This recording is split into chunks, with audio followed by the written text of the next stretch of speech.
Hey guys, subscribe for daily content. And if you're shopping for gear, make sure you check out the description for the newest items at some of the very best online retailers. There's also links for some of the items that I personally recommend. Thanks! What's going on YouTube? Metal Complex here, and today I've got another interesting knife review / knife overview to share with you guys. This is the new Sencut Button Lock Crowley, which is a knife that should be available right now. I'll make sure it's linked right down below. As per usual, it does help me out when you use my links, but that's entirely up to you. Thanks so much to Sencut for sending this in. Thanks to my patrons for supporting me, and please make sure to follow me on Instagram at metal_complex. This should come in a few different colors. If you use that link down there, you can see what all is available. This one is in the black micarta, which I think looks pretty nice. Let's go ahead and get a measurement. Overall length of the Crowley coming in at about 8 inches, blade length 3.5 inches. This is, for anybody wondering, just a hair longer than the Saxy, which is honestly just a little bit too far away for me to grab it, but it is actually just a little bit longer. That's another budget button lock knife from Sencut that is very comparable. Let's go ahead and do some size comparisons up against the Ontario Rat Model 1 and the Ontario Rat Model 2. So you can see here it's definitely a full-size knife, it's just not quite as long as the Ontario Rat Model 1. Let's go ahead and put it up against the Demco AD 20.5, definitely a little bit longer than the AD 20.5. How about up against the Spyderco Para 3? Once again, just a little bit longer. And last but not least, I think the Benchmade Bug Out is probably also a good comparison. Also, definitely a little bit longer than the Benchmade Bug Out. How's the action on this guy? It's exactly what you'd expect it to be. Push the button and the blade falls with minimal stick, pull the flipper tab, and it deploys. It does exactly what you want it to do. It's also very easy to deploy this knife using the thumb studs, whether you do the standard thumb flick or a reverse flick. It's just really good. It's not really a detent because it's like how basically the blade tang pulls away from the plunge lock, right? But it gives the impression of a detent, and that how they have that set up is tuned well. The action's really good. It's, super smooth, runs on bearings. It's what you want it to be. Let's go ahead and do carry profile up against the Spyderco Para 3. You can see here that this guy is about the same thickness, length, and height up against the PM2 and Para 3. You can see here this guy is fairly narrow, so it's a little bit longer than the Para 3, nowhere near as tall though, and honestly should make for a pretty compact carry option. Let's go ahead and measure blade stock thickness. I think most Sencut knives are right around 115 thousandths. It's kind of like what Civivi likes to do as well. Yeah, it says 115.5. It's probably 115 thousandths. Let's go ahead and do a hardware check. I'll get out my tools. As per usual, my tools are very inexpensive and very recommendable. You can find them right down in the section of my description that talks about the tools I use on this channel. The pivot is a T8, and guess what? The body screws are T8 screws. T8 screws too. The pocket clip screws are T6, no big deal. This is minimal hardware, just a couple on each side, and with them, the fact that they are, T8 fasteners does make it very easy to take apart. So nice work there, Sencut. I really like that. That's pretty much been typical with Civivi / Sencut for a while now. Let's take a look at the inside here. I am almost certain that the liners have been skeletonized. Yes, they have, so that's good. Let's go ahead and weigh it here real quick. Weight on the Sencut Crowley is coming in at 3.32 ounces, which means the ratios on this knife are fantastic. 3.32 ounces for 3.5 inches of blade is better than that 1-to-1 ratio that we look for. Actual balance on this guy is also very good. It's balanced right there, slightly behind the pivot, right about where you want it, where you're gonna naturally grip it. So it does feel pretty lightweight in hand. If you live in an area where the 3.5-inch blade is gonna be illegal, then that might be a problem for you. But for most other people, this is gonna be super easy to carry. Let's go ahead and move on into what will be a very easy review. This knife is very much the same as many different designs that have come out from Civivi and Sencut here lately. They like to just take a formula, right? They must have this like universal like formula, this baseline of knife, right? Or maybe they have 2 or 3 of them. And then they just alter those lines ever so slightly and then go, let's do a frame lock, or let's do a button lock, or let's do, a liner lock or whatever, right? Yeah, it's kind of like that. It's right in the same mold. They knocked it out of the park with the Saxy, just taking that mold and making it into a button lock and keeping it at that $45 price point. And that is essentially what happened here. They just changed a couple of things. Instead of 9CR 18 MOV, we have D2, which is honestly, to me, I think that's a little better. Instead of a satin finish, we have a tumbled finish, which again, I think is a little bit better.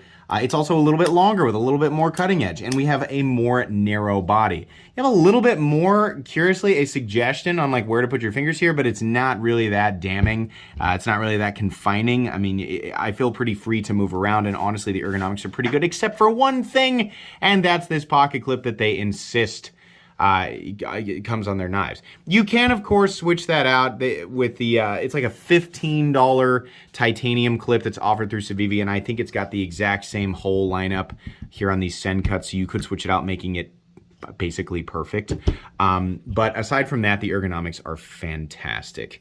There's a little bit of jimping here, which is nice. The edges of the blade are nicely knocked down. Something else I really appreciate about this one is that the blade is completely and totally flat ground. I like that more aesthetically than anything else because truthfully, this and the Saxy are about the same behind the edge. The behind the edge thinness or thickness, however you want to say that, is very good, and by very good I mean very thin. It is super slicey, and as far as I can tell, they sharpen these knives exactly the same way that they do their Civivi knives. So you get a nice clean edge. This is going to cut, it is going to slice, and the thumb studs are not in the cutting path. Let's take a look at those thumb studs. They're a little bit different. It's kind of neat.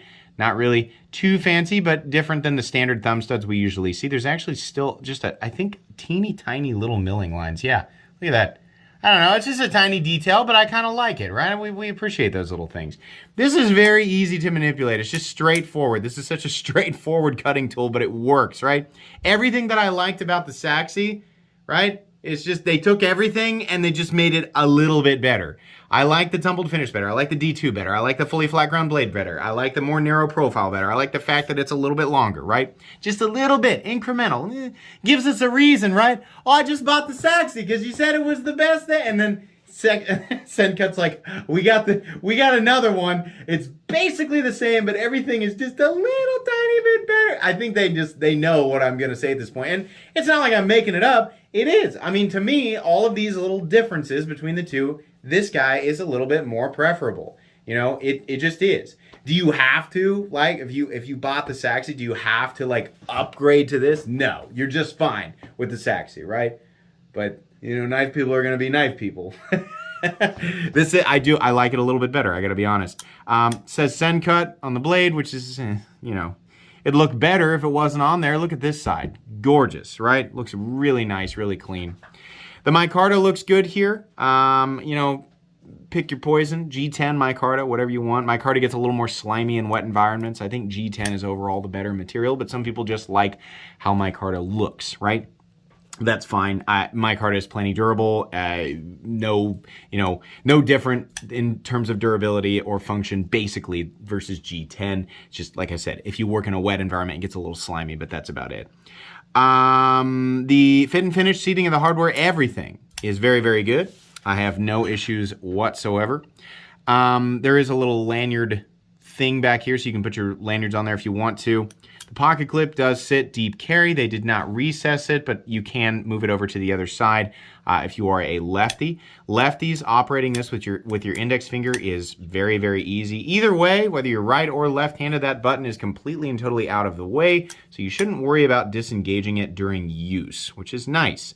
They put everything, honestly, in exactly the right place. They got that thumb stud nice and high. It's totally out of the way of the cutting path. It's just, everything is just good here, right? It's what you want. The travel on the button is very shallow, but it still takes a deliberate effort to get it to disengage, right? I don't like buttons where you have to like really crunch it down like to get it to deploy. I don't want to see that, but you know, they didn't do that here. It's also recessed just a little bit, right? So when it's in the open position, it sticks up just a hair above the scale, right? And in the closed position, it sits perfectly flush.